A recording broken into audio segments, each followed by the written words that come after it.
Whew, let's get the word out. Bink. There we go. And then we are gonna exit out all of that. Welcome to the Bonnet Chronicles. I am your host, Kalari GXC. We have had a very interesting week full of shenanigans.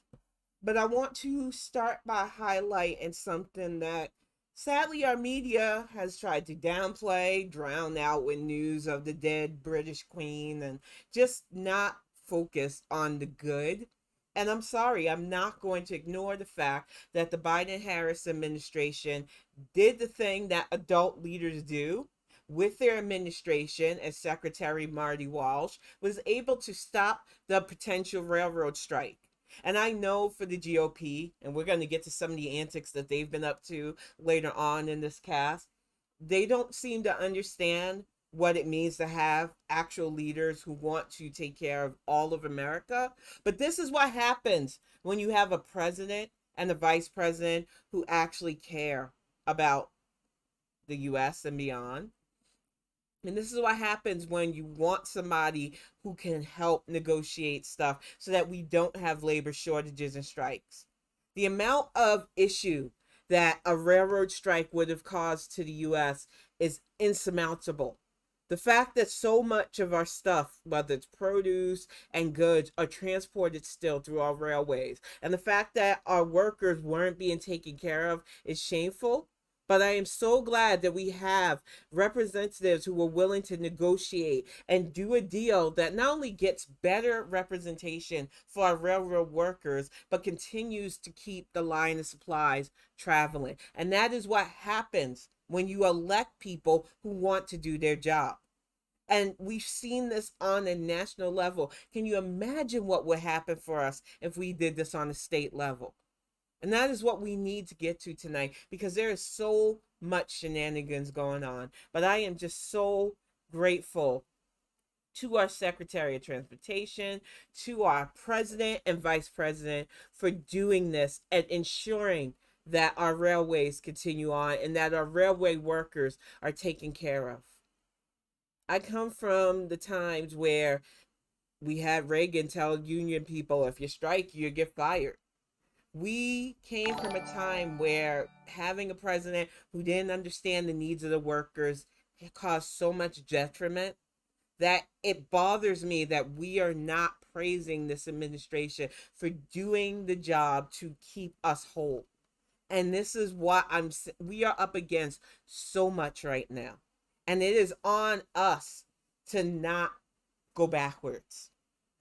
There is a coordinated effort to try to drag us backwards. And thank you for the resub, honey. There's just so much going on. And with it, you have assholes like this. This is Tate Reeves. Now, I'm not going to play audio of his odiousness. You don't need audio to see what he said. It's a great day to be in Hattiesburg. It's also a great day to not be in Jackson. Now, this is the governor of all of Mississippi. Every single constituent in your state should matter to you when you're governor. I don't care if you got an R by your name. I don't care if you got a D by your name. But the conservatives have made it clear. They have drawn the battle lines. And they are willing to let anybody who don't fit into their narrative fall into the wayside. And what's disgusting about his little joke is this comes on top of misappropriating funds for your citizens when you've gotten money to help with infrastructure, COVID relief, and everything else. This comes on top of the shit that Abbot and Desantis have done, which I'm about to get to in a moment. The fact that they are openly cruel, the fact that they keep on embracing hate and racism and bigotry should give enough people pause. But they feel so untouchable. That's the most infuriating part of this right now. That he can sit and joke because he thinks, well, people will give me this power anyway. We have to stop this. It is on us at this point. And I am sick of the red state, blue state, because that was a big argument on Twitter this week. No. There's a concerted effort to try to go, well, these people just think like this and there's no getting through to them. Enough. There are people who live in Jackson right now who literally have dirt coming out of their taps because their governor can't be fucking chaffed to do his job.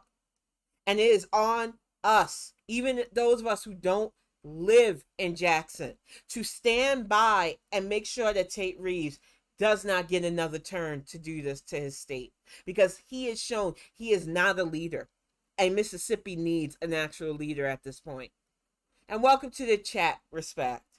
It is infuriating to me in this day and age how many people want to just allow this insufferableness of it to continue on and to go unchecked.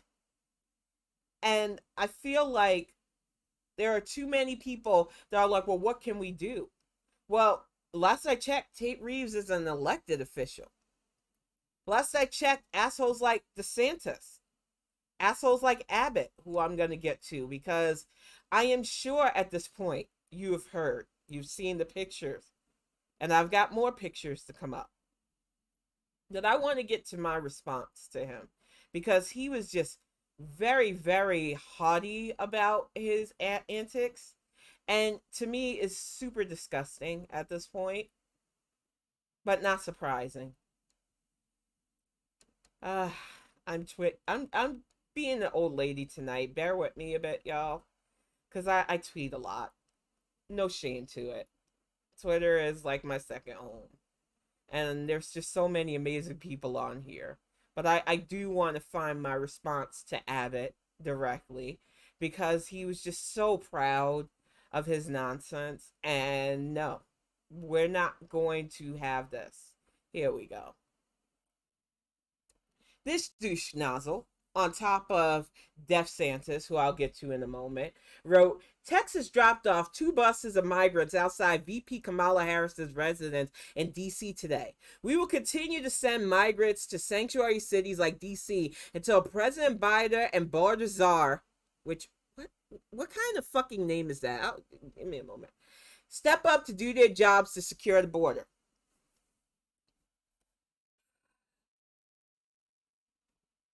So for me, I wrote to him, you admit to human trafficking. I hope Mr. Garland, our AG, calls you.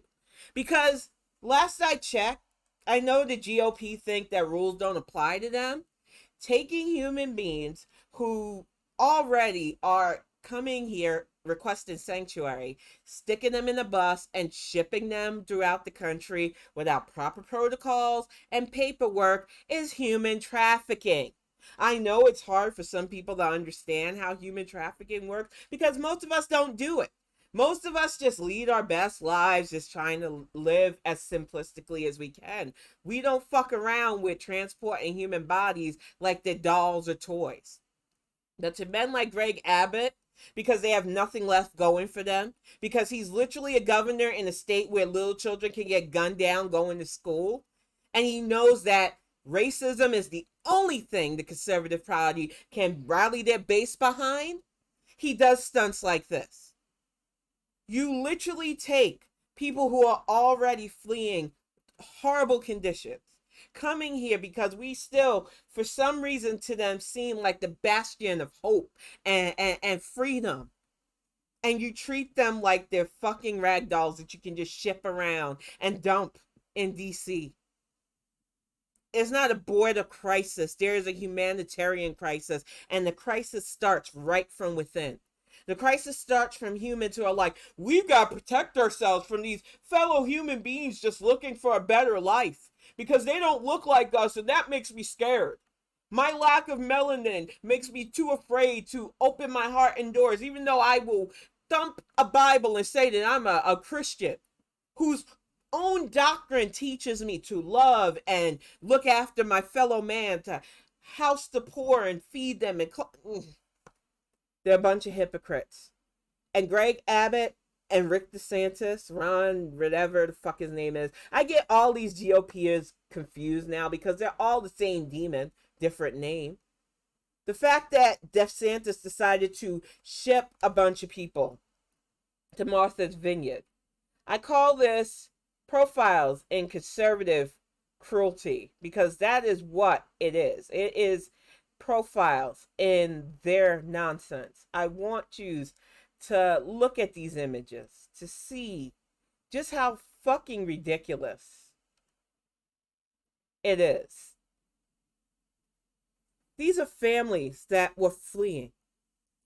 And Abbott and Desantis decided that we're going to ship them to Martha's Vineyard and DC like they're sacks of potatoes to just be cast off so that we can show the Biden-Harris administration that we want you to do something about the border problem. But if this is the concentrated effort of hatred you thought you got get a photo op for, instead of showing that you sent a bunch of people who are probably sick, tired, and scared into the arms of people who not only have the resources and the means to help them, but also see your stunt and will meet you with their immigration lawyers who very succinctly gave a conference. I'm going to bring that lady up because she was fired up, and I don't blame her at this point about this stunt and about the trouble that Desantis and Abbott could get into with their little fucking stunt. I want people to understand that this is human trafficking, whether people want to embrace the term or not. When you traffic people throughout the state for no reason but a gotcha, you're going to be the one that gets got. And I don't think Ron DeSantis or Greg Abbott are bright men. I think they were fortunate enough to get their positions of power in their states, but they don't realize that this world is changing, attitudes are changing, and people are fucking sick and tired of Republican bigotry. People are beyond exhausted with their, oh look, these people don't look like you, so let's hate on them together. No, we're not going to do that. People are tired of shit like this.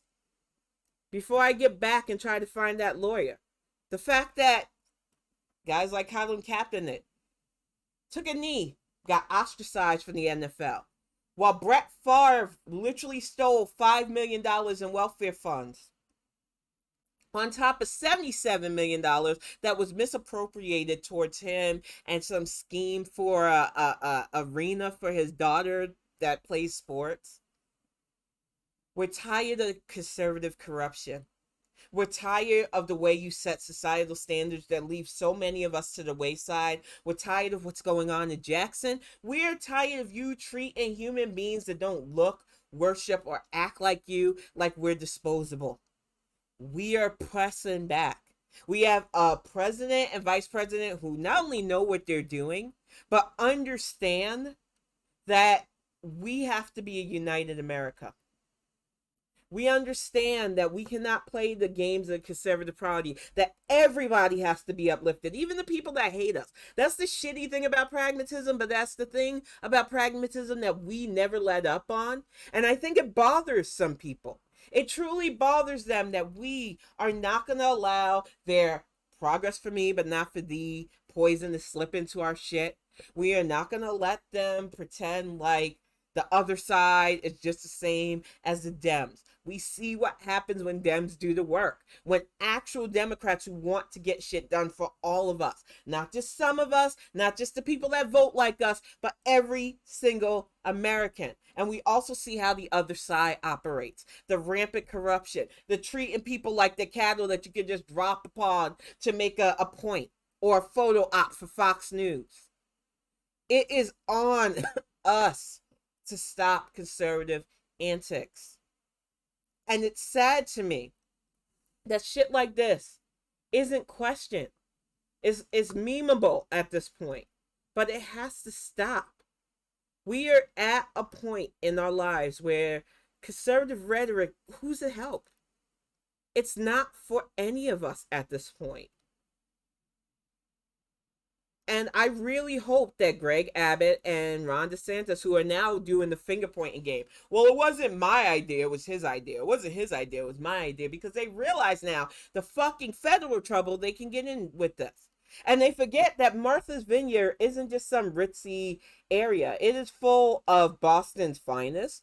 And I don't know if some of you understand this about Massachusetts, but Harvard's there, one of the best legal schools. Yale is up there as well. These are the people who go to school for the laws that these idiots broke.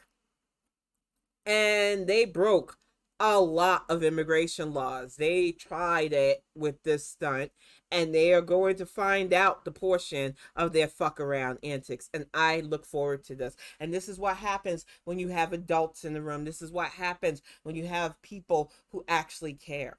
They thought these people were going to be bussed and treated like garbage and have people upset and the not in my backyard types. And instead, people organized. They have a temporary shelter set up for them with food, clothing, people to translate for them. But the fact of the matter is, trying to say that this is indicative of a border crisis is not only ridiculous, but it just goes to show that when push comes to shove, conservatives will go to the lowest forms of racism and hatred. And we have to move past this because it serves no purpose. It helps nobody. And they are not alone in this. You have assholes like Waleed Sharif. And I tried not to think about the cosplay socialists anymore. I try not to give them attention. But the fact that they are upset as well with the right about these wins that this administration, who have so much on their plate, the fact that we have came in with absolutely nothing. The last guy left not only a blank slate, but open corruption, espionage, and treason. And then we're not only navigating the problems here, but the problems abroad with Putin's war, with the fact that a long-standing ally just died. There is so much to navigate as a president, and the Biden-Harris administration is doing it beautifully. And navigating all the financial hardships that people were predicting, that they said, nah, not on our watch. Stop the potential railroad crisis, is doing their damnedest to save us from our selfish nonsense. And it's still not enough for these do-bros. They still want to find that edge because they really think they can burn it all down, have their little revolution, and rebuild upon the ashes, and it's got to stop. We are sandwiched in the middle of some selfish, ridiculous people who think their way of socialism will benefit everybody. Who cares if people are left behind? Who cares if people are forced to work as long as I get to feel elite? They think we cannot see their bullshit. And that is why they are so dangerous, because they get in the heads of the young who think they're elite, but they really aren't. Without really unpacking to them what their little utopia would cost. And they are so chafed, along with the conservatives, on the amount of wins that the Biden administration have been having. They can't, they're seething at this point. They want those headlines of how the sky is falling and everything's bad. And they don't seem to understand that with actual leadership, things can get better for all of us. We are never going to be 100% out of the water because human condition is full of fuckery. It's just a reality. But we can have so much better to where incidents where we're struggling is less than if more people would stop focusing on ways to grab little bits of illusionary power for themselves and actually work to elevate us. But I guess that's just too much.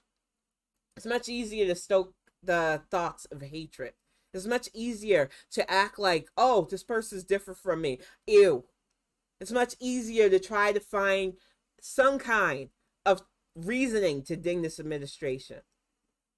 Because it's all about polls and looking a certain way. And it's exhausting. Welcome to the chat, Terry Antico. Welcome, Beans. I am just so pissed off at the fact that so many people want to try and find just anything to ding this administration on. It is almost like they want bad. And I'm sorry, I woke up this morning positive. I felt like for the first time in 45 years, I'm here. I want to be here. I'm happy to be awake. And I don't know if people can understand this when you're bipolar or suffer from any kind of mental health issues where moods get low. But for me to admit that I want to be here is a lot, because there have been plenty of times where I couldn't say that. And I don't know if I'm going to be like this forever. I don't know if this is just a temporary manic up or what. But it feels good to want to be here. It feels good to feel content for once. And the feeling of that is because I see the good in this. Yeah, I also see so many people trying to look for that bad, and I get it. We're still relying on unreliable people. People who just started to realize, oh, my rights as a woman can be tread upon. People who, in the 53 percentile, will vote for their oppressor and oppression, and then go, well, black voters should listen to better. Yeah, I seen that chick.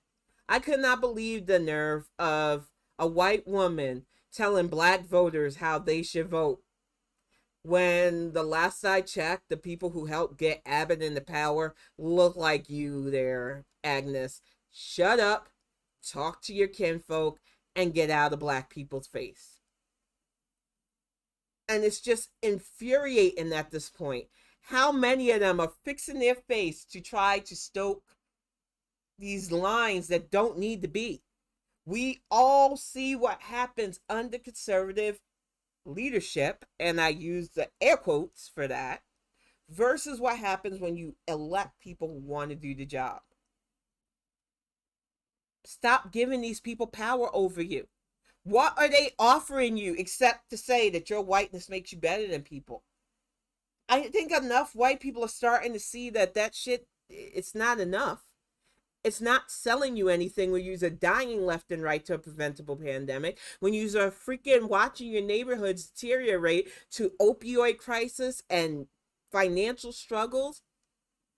Why are you allowing these folks to deteriorate your whole existence just so that you can feel the illusion of being better than somebody who's a fellow human being? Is that hate worth it at this point? I don't think it is. And I think that is why they're scared and they're doing these stunts. That's why they're doing these last vestiges of appealing to the Fox News watching crowd. Because they know the rest of us are just done. We're tired of it. We don't hate people who are trying to find a better life. I'm sorry, but I would take 100 migrants over one Ron DeSantis stuffing himself in a fucking flight jacket acting like he's Top Gun when he's never even fucking served. Or Greg Abbott, who the only time I ever hear from him is when he's making excuses for why they can't ding the NRA or stop 18-year-olds from buying firearms and murdering children. These are your fucking leaders. And they don't know how to lead. They don't care. And they bring nothing but death, destruction, and misery to their state. And they are both being primary, both by Charlie Crist in Florida, who would be a way better replacement for Desantis, and Beto O'Rourke in Texas, who would definitely be way better than Greg, children die under my watch, Abbott. I don't understand why they think these stunts about the border is going to do anything but remind people, oh, Texas has an idiot running their state right now. I hope they do something about that. Because that's all I can think of. And you know how I feel about Florida. I lived in Florida for 10 years of my life. It wasn't always the greatest experience, but that was mostly because of who I was with at the time. But the people of Florida were lovely. The state itself has so much beauty.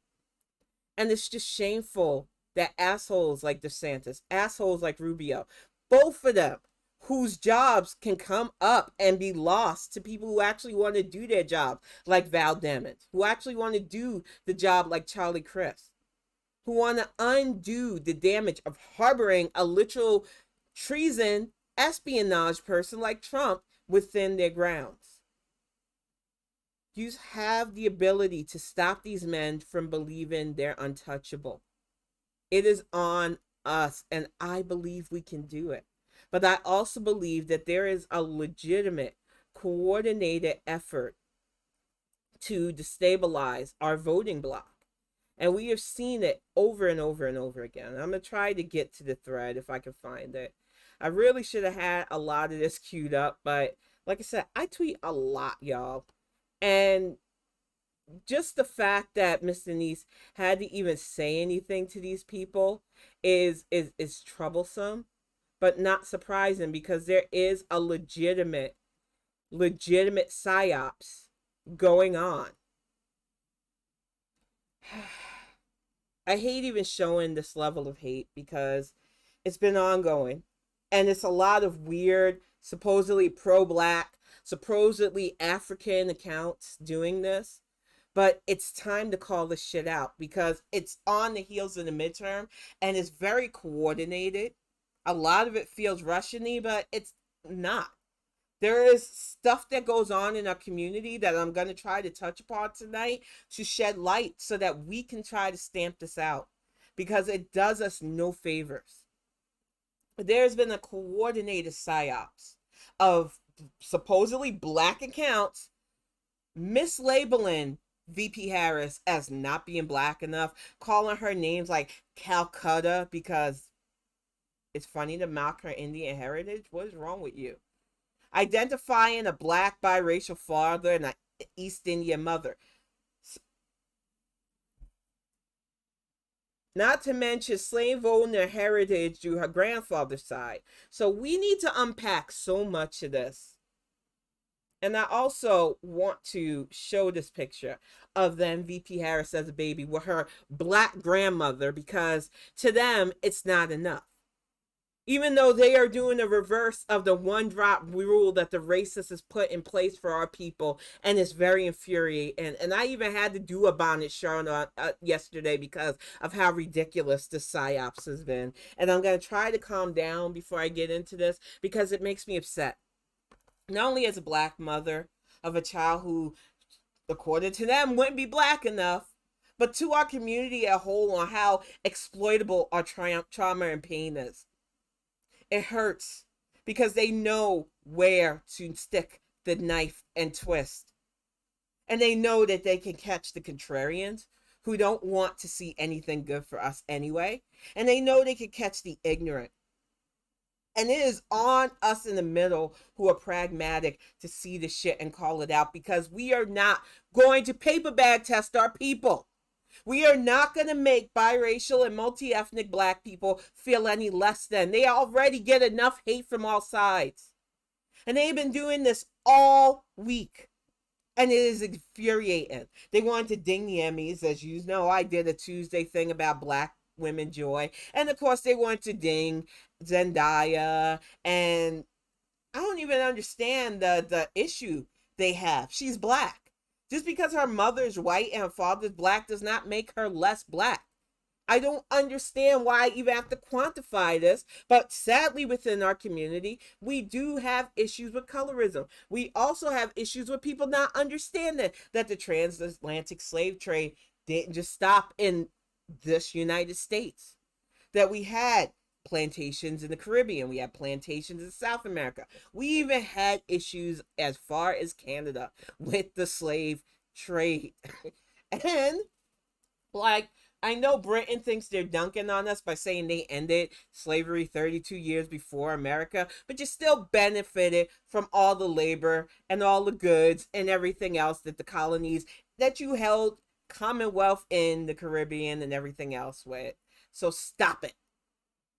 I am just so sick of people who don't want to have the true raw conversations about slavery, who don't understand the nuances and the history of it, who can say things like Kamala Harris's family owned slaves. Technically, if you are a descendant of slavery like most of us African Americans are, we have slave owner DNA.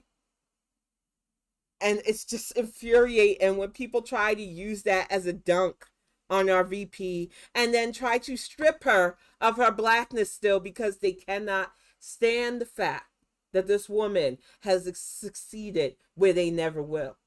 And your hate is noted, but we cannot let this do what they're trying to do, which is attack the base of strong, solid voting.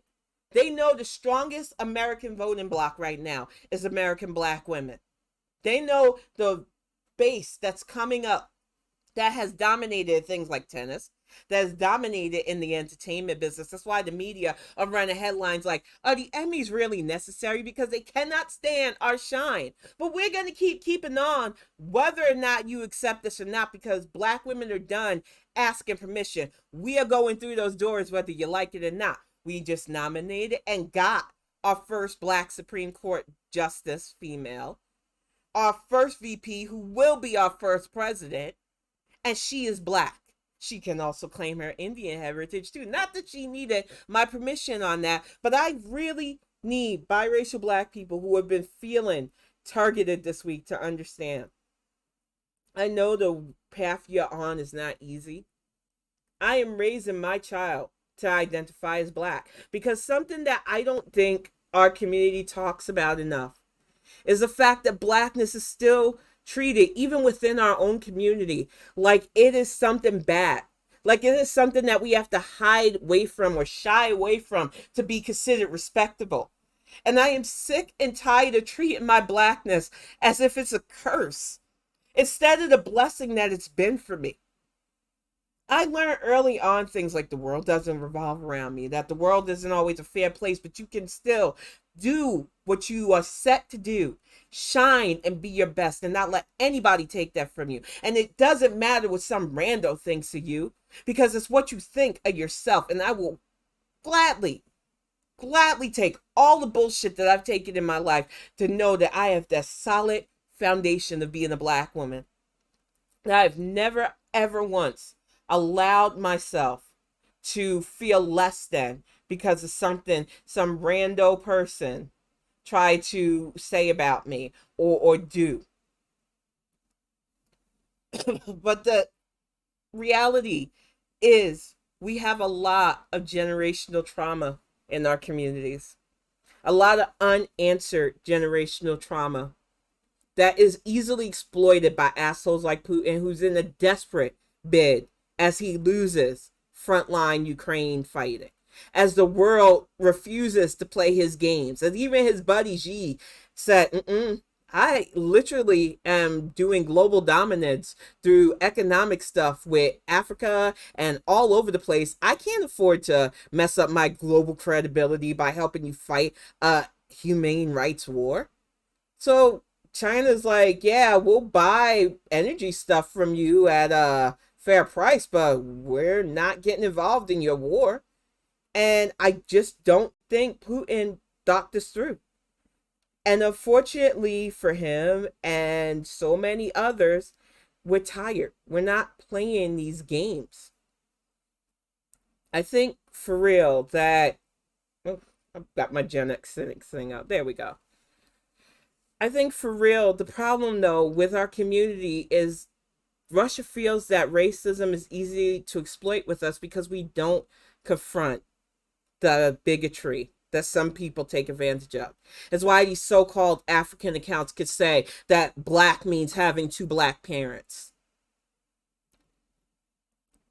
And I remember years ago, because it hurts still, one of the first really racist things my son had to put up with was from a blood relative going on about him being less than because he's half white. And I laid into her because I didn't want my son ever feeling like he couldn't be accepted by his own fucking family.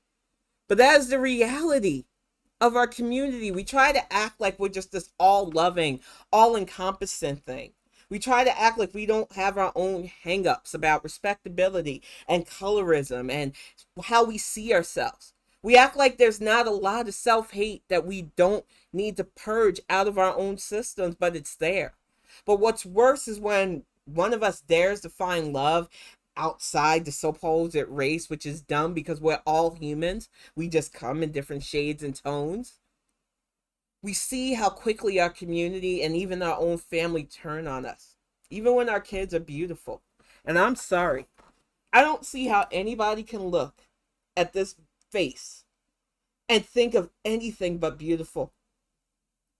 But yet, I had people who really wanted to say horrible things because to them, he's diluted. That's the power of bigotry. That is the ignorance of it. And I refuse in my house. We don't allow that kind of thinking. And I am raising my son as a black child. And I watched as somebody I followed. And I'm not going to unfollow them because I feel like they are a prime example of how messed up it is for people who are multi-ethnic right now. And I feel like that person's struggling. And they were just lashing out with all the pain that they're going through. It's going to show my grandmother too. I love this woman. And she raised me to be proud of my blackness.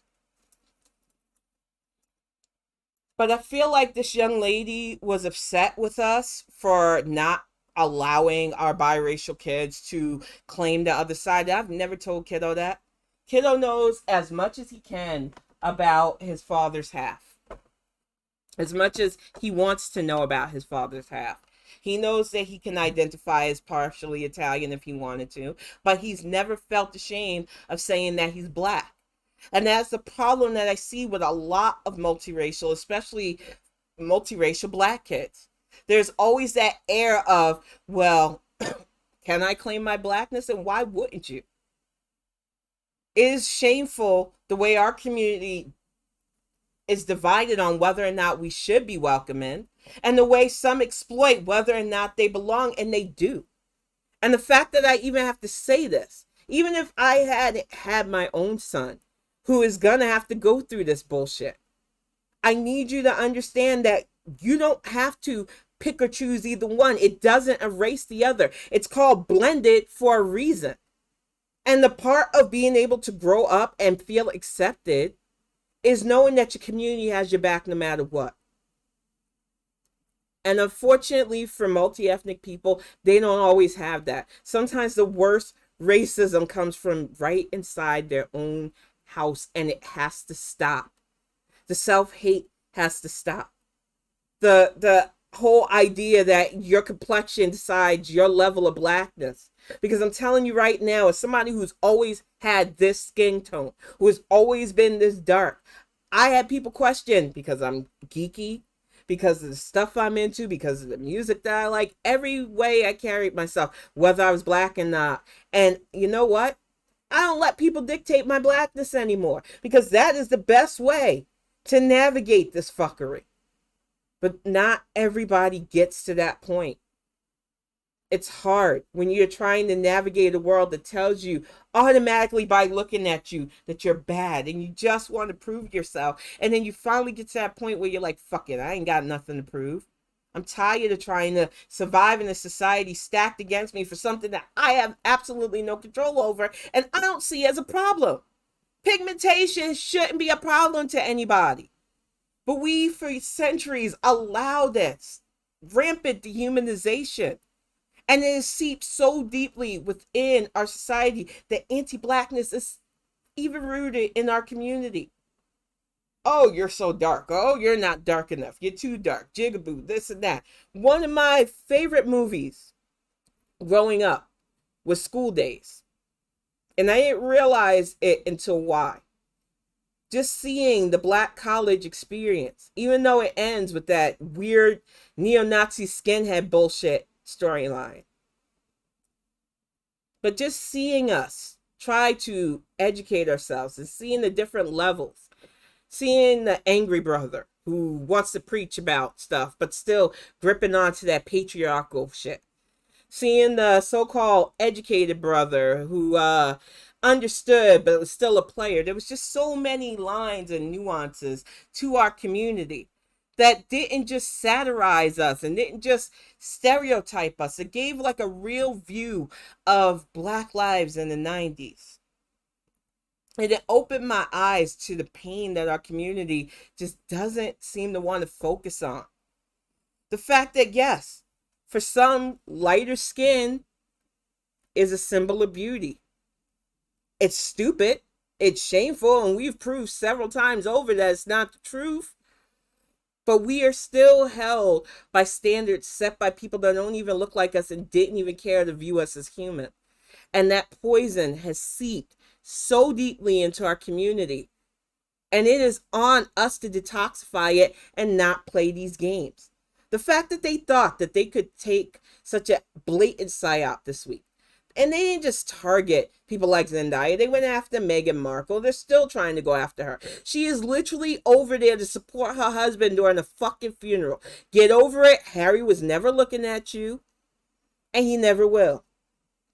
But all these weirdo African accounts now wanted to come out with anti Meghan Markle stuff. And it's like, y'all are really desperate? Do you just get paid that well for this shit? Because it's real funny. The attacks on biracial and multi-ethnic black people are coming out of the woodwork now to try to make our community what? Stoke the lines of bigotry? There's no such thing as a lessened version of hate. And just because a person isn't black doesn't mean they haven't dealt with bigotry in this country. Ask a Jewish American how they felt the last few years. Ask a Muslim American. Ask anybody that's considered brown. Ask those migrant families who were just busted plane up to a place that they didn't know by a bunch of yahoos who think, well, I'm American because I'm white and I talk with a southern accent. Come on now. Our community has suffered some of the greatest injustices. So I don't downplay the pain, the generational trauma that the black community has gone through. But what we cannot do is go into weird ass gatekeeping. And the whole idea that the young lady that I feel, hopefully she didn't block me because I don't think I was rude to her, but I was really upset by her leans about how biracial people can't need their own classification, which no. We're not doing this shit no more.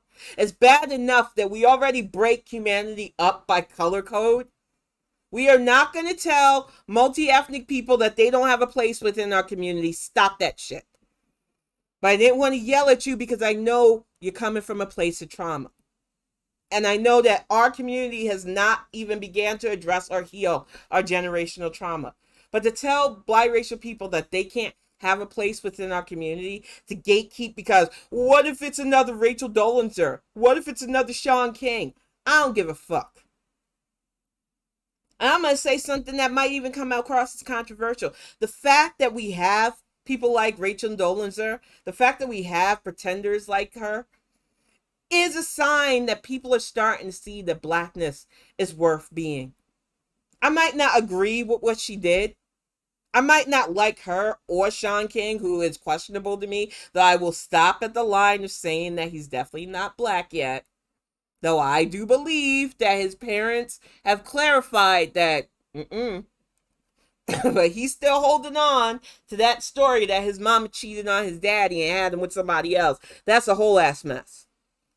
But if you're going to try me with the whole, we've got to gatekeep blackness because somebody like Rachel Dolezal or somebody like Sean King will get in, no. The fact that we are such a cool ass state of being as a people, that people want to pretend to be us, to me is flattering at this point. Because we went from being persona non grata for so long, non-human for so long, that it's funny now that people want to emulate and exemplify who we are. They see our excellence, they see our shine, and they want to be us. So I'm sorry, no. I know that it's hard for you right now.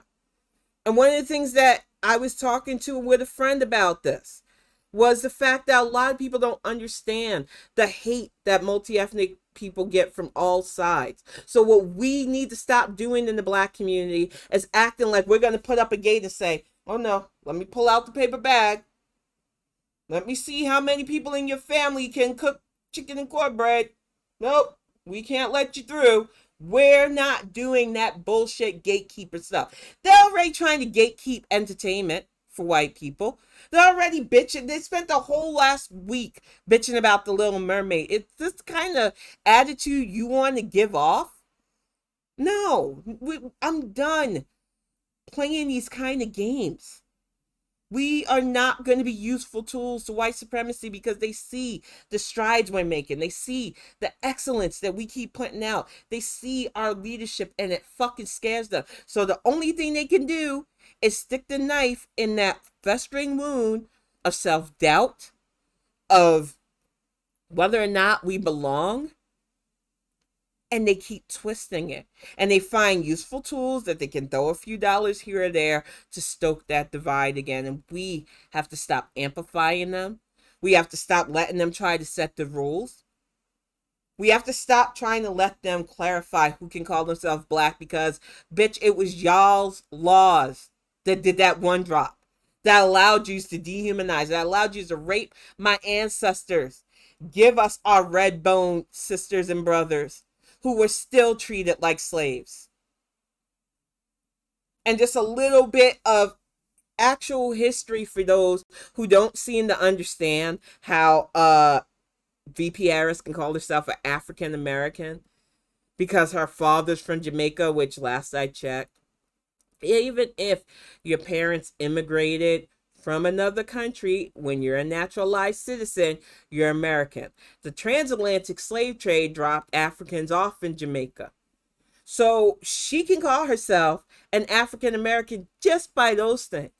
But the fact that I have to explain this in 2022 because some dusty ass hotep decided that because she looks visibly Indian more than she looks African, and because her father's from Jamaica, which last I checked has plentiful black people, but because you espouse ignorance, because that's all you have when you have a platform and you want to continue the toxic hate that makes you feel powerful while others get left behind.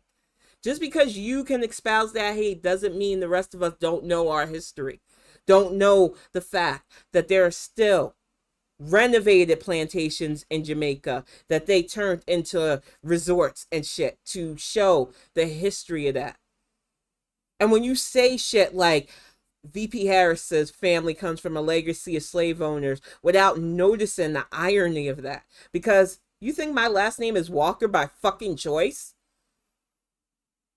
My grandfather had stories about Texas because that's where my family originated from, and it wasn't always good. There were horror stories about my great grandmother and the shit she went through when she worked on the plantation. My grandmother's family didn't fare any better. My great grandmother worked in a house. She wasn't exactly a slave, but it was closest to it. My great grandfather was a rehomed native child whose white family found out that he was in love and with a black woman and disowned them. My whole entire immediate family had to recreate itself because it was disowned. We've had family that married in from the Philippines, and it was always touch and go with that, because even within our community, when you intermix, you're still dealing with the wounds and the prejudices and the, oh, you think you're better than us, or oh, you're doing this because you don't like being black. And there is a lot to unpack with that. One of the things that I had to question with dating Greg, because I had to shed so much of the weird code switching and respectability that I learned in Staten Island. The whole idea of anti-blackness that I had to shed was whether or not I was with this man because I thought he was making me look better. And I realized, no. A, we love each other. Before we even knew what each other looked like, we could talk to each other. I feel my most comfortable and happiest with him. And I know for some, having somebody that doesn't culturally identify as you would be weird, and like dating a different race, but we're both human beings. We're both big nerds. We make each other happy. And that's what scares bigots. They don't want to see us human beings just being, loving, and growing together. And this is what we have to stop within our community. I know that there's self-hate. For every woman like me, you've got the Stacey Dashes. You've got the really wayward assholes like Candace Owens. You've got the Breonna Joyless Grays. You've got the women who you look at like, oh, sister girl, you're lost. And I worried for the longest time if I was in the sunken place too, because you never know. I know that anti-blackness had to be purged from my system, but I'm real enough and honest enough to confront a lot of stuff that I grew up with. A lot of the weird respectability stuff that I had to shed, that I refuse to let my child continue. But it takes a lot of work, and it takes looking that shit in the face, and a lot of us refuse. A lot of us refuse to look in the mirror and say, there was a time where I didn't like what I looked at. I couldn't look at my reflection and see anything but this dark skin and wonder, would have my life been easier if I didn't have it? People telling me I'm smart, people giving me the so-called compliment that I didn't sound black. You don't think that messes with your psyche? You don't think that erodes your spirit when you're constantly hearing that something about you that you've lived with all your life is something people think you could do without? That they think it's a bad thing.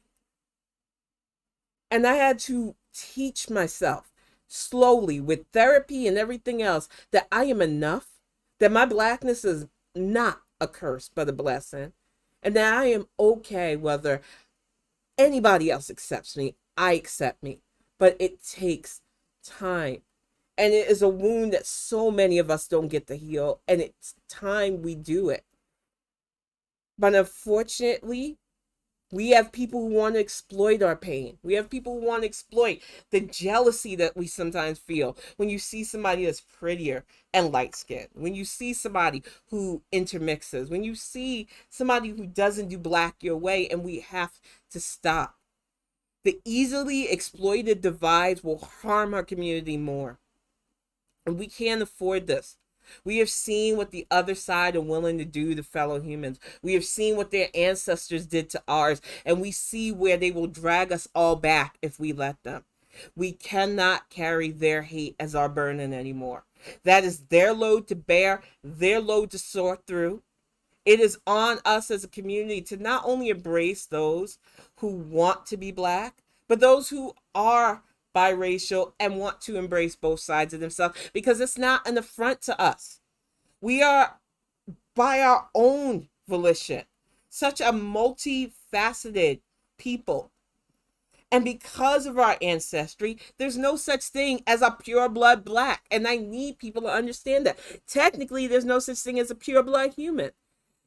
The few who have tried to interbreed themselves, you can see the genetic defects. Looking at you, royal family. Ugh. I am so fucking sick of the weird purity standard that people are trying to set. It does us no good because we're all humans. And once we start to truly realize that and get it together, we will grow. We will evolve. We will fucking move into that future that I've written about, that so many people envision for humanity. But we keep getting dragged back by these stupid little petty disputes on what quantifies as humanity. And it's got to stop. Because, and I'm telling you, Terry, it drives me up a wall, these weirdo purity people. Purity like Tate Reeves. Did you look at the... Ugh. I look at these so-called bastions of purity, and it's like, nah, I'm sorry. I just don't see it. I'm no supermodel, so I'm not gonna act like I'm trying to act like I'm this hot figure or whatnot. But I don't understand where they're coming from with their whole purity. What are they preserving at this point? Is it the blotchy skin, the lack of being able to tan, the really weird hair vibes? I don't get it. Maybe it's the anger that they feel when they realize that they are wasting their existence being harmful, hateful bigots, but they feel like there's no way out, so they just turn to violence. I don't understand what they're preserving at this point, because we are all human beings. But they have spent the last week whining about things like fictional characters that were white in the Disney cartoon that turned in black hurts my feels. The British royal family should be meaner to Meghan Markle, because how dare she, as a biracial black woman, marry into that family that has a notorious history of inbreeding. Like, disgustingly notorious history of inbreeding. I don't even understand the royal obsession, because if you actually study history and you look at that timeline and you realize that their tree like forks into each other a bit too much, you will say nothing else about the fucking kissing cousins and other jokes you have about the South. Because the royal families here, and well, I can't even say here because we don't have a royal family, earth to the media. So I really like you to stop covering them so much. But The fact of the matter is the British royal family and other royal families are so fucking interbred that it's just ridiculous at this point. And when I studied history, because it's one of my passions, seeing how they decided that to keep the bloodlines pure, we'll marry first cousins, we'll marry uncles to nieces. We will have such genetic deformities that we finally had to start fielding through common families so that we wouldn't have these genetic dispositions. It's fucking messed up. And I don't understand the mystique of the monarchy at all. Honestly, it's a horror show, if you ask me. Murdering kids and everything else. It is just, ugh. I really wish they would teach real history in school because it is a doozy. It is not pretty, and it would leave our kids asking, why are we still doing this? Why hasn't this been abolished? These people are going to be rich no matter what. The Queen left them over $500 million. Why the fuck do they still need titles? Why do we still need to give them reverence? It makes absolutely no sense. But this is how our world continues to be divided up, continues to go for these weird illusions of power. Exactly, honey. And it is time for us to stop this. And that's a good point, Respect. There is a story about Princess Charlotte being the first Black princess. But unfortunately, people don't want to learn about stuff like that. People don't want to understand that the royal family, Meghan Markle isn't truly the first. But there's so many weird nuances about what qualifies as Black, who qualifies as passing, and what's acceptable, that we may never know the true history of a lot of the aristocracy. And if you go by the stuff that we do know, some of them might not even belong where they are anyway, because there were a lot of pretenders going along. There was a lot of wheeling, dealing, and negotiating, and there was a lot of bloodshed. And all for what? So that you can have a doddering 73-year-old man that gets mad at ink pens and has his side chick as his queen now. Way to go, England, I guess. I don't understand it at all. What I do understand is that hate is in its death throes.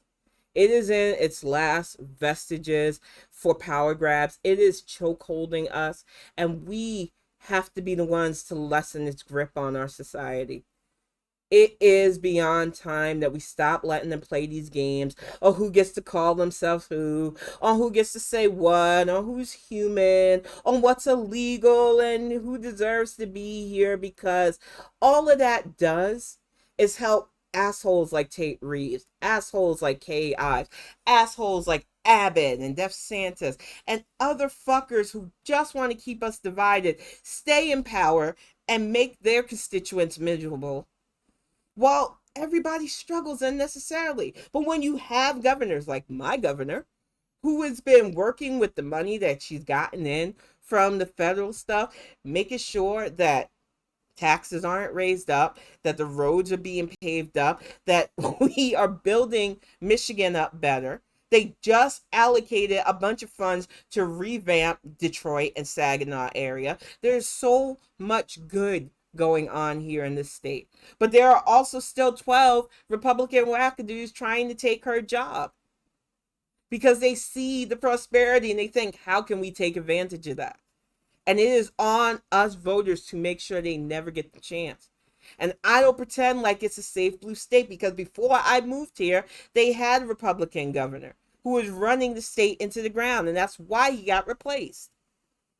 But I'm tired of seeing us build up, make stuff solid and stable, and then you let a GOP motherfucker running into the ground. We cannot keep this cycle of fuckery going. And it is on us this midterm and beyond to politically invest ourselves, and not just when our rights are being stripped, not just when it's convenient, not just when we feel like it. You should have a proper vote and report card at this point. The last 8 years should have made you wary of any chance of us going back to where 2016 to 2021 is. But some of you are still acting like it doesn't matter, and I can't afford that luxury, and I can't trust y'all. So I'm going to keep on my sister girls to make sure that none of this weird colorism bullshit is seeping into you. And I'm going to make sure that the people who say they're going to vote blue no matter who get out to vote. Get on your absentee ballots if you can. Get on your mail-in voting if your state's lucky enough. And turn out to those polls if you don't have those options, because we cannot afford any more of the conservative cruelty, any more of the dehumanization, any more of them stealing our joy. It is such a good time right now. I have felt so positive, and not just, I'm telling you, y'all, the amount of kudos and words of praise, it's weird for me because I really don't want people praising me for writing, but I do want them to love the story that I put out. So I'm always weird about compliments, but I've been loving the feedback and the reach out that people have been giving me. Oh, I've read your story. One of my friends on his stream started talking about how he loved how one of the characters used sign language. I wanted sci-fi with true diversity, and I'm hoping that I delivered that. And it is a good time for me, but even if I hadn't taken the chance, my family is in a better place. Greg has been on his job for the last 2 weeks with training. We are seeing an uprise and so much good. Kiddo just started the 11th grade. He's doing well in his drone course and everything else. So it is a time for us to all just look towards the future and towards better things. But if we want to keep that stability, if we want better, we have to make sure that the leaders representing us also want those things, and not just for some of us. And I know it's hard for some people to hear because you are deep in your selfish feels. But even when that Yahoo wearing a MAGA or a 2024 hat benefits, we all benefit. I don't have to like them. Hope that they freaking drop off from COVID. Sorry, not sorry. But the reality of the situation is a better America benefits even the ignorant. And that is the America we need and we deserve. We have to stop making it progress for me and not for thee, because that's how the other side tries to operate. And we've seen what their cruelty brings. It is on us to keep this prosperity going. It is on us to keep this joy going. And I believe we can get there. Exactly, Terry. It is a time for happiness. And I am so glad that you guys are here with me. I am so glad that we can share these moments of joy together. And I'm just imploring you all to work on looking at yourself in the mirror and being honest about the things about yourself you might not enjoy or like, because I feel like that exercise is not done enough for people. And I think once you're able to pinpoint those things that you think you don't like about yourself, that you think other people don't like about you, and you start to realize none of that shit matters, and you start working and building up the things about yourself that you do like, that you do care about, that you do see a point in, you build that strong foundation that no one can take from you. I really want to see more people get to this. That way these little PsyOps and tactics cannot get to you. That way you're not questioning yourself if you're multi-ethnic, because that really hurt me these last few days. Having people reach out to me and thanking me for saying that they're Black when I shouldn't even have to say that. But the fact of the matter is they're going to need more people that look like me to weigh in and say, you don't get to keep them out because this is not a country club. You are not going to gatekeep Blackness. But I will always use my voice. Because even if I didn't have a personal stake, I am fucking sick and tired of the divides used by bigots to keep us from keeping our eyes on the prize. There is too much to look forward to. I'm going to get ready to wrap this up. I am definitely going to be back on Tuesday. I'll be on Sunday for D&D as usual, but I will be back on Tuesday for election-focused Bonnet Chronicles unless something major happens. I know the January 6th community is firing up, but I don't think they'll be doing anything until next Thursday maybe. I have to check and see. Either way, I want to thank you all for sitting in. Thank everybody who has been supporting the Kickstarter. There is a good chance that it might not go through, and it's okay. I didn't realize all the ins and outs of it, so I've learned a lot. We are looking at Indiegogo perhaps next if it doesn't go through. but it is fine because so many of you showed love and support. And I really do believe that we can get our book in so many places. And we are working on the audiobook. So much good is coming on the horizon. But I am going to, oh, the 28th, good, thank you. I am looking forward to seeing what they drop because they unlocked a bunch of those Secret Service text messages. This whole thing was messy, but I am so glad that we have adults who are doing it's meticulous.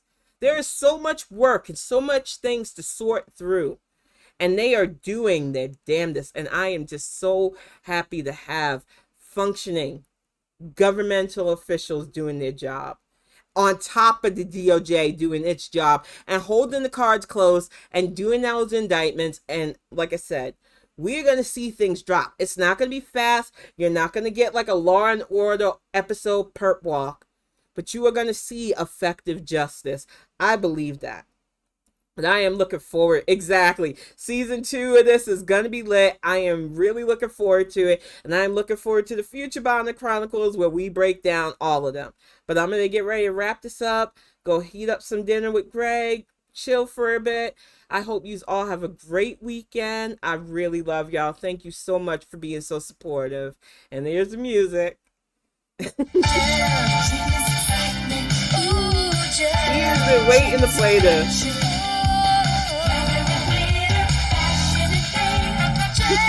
YouTube is back.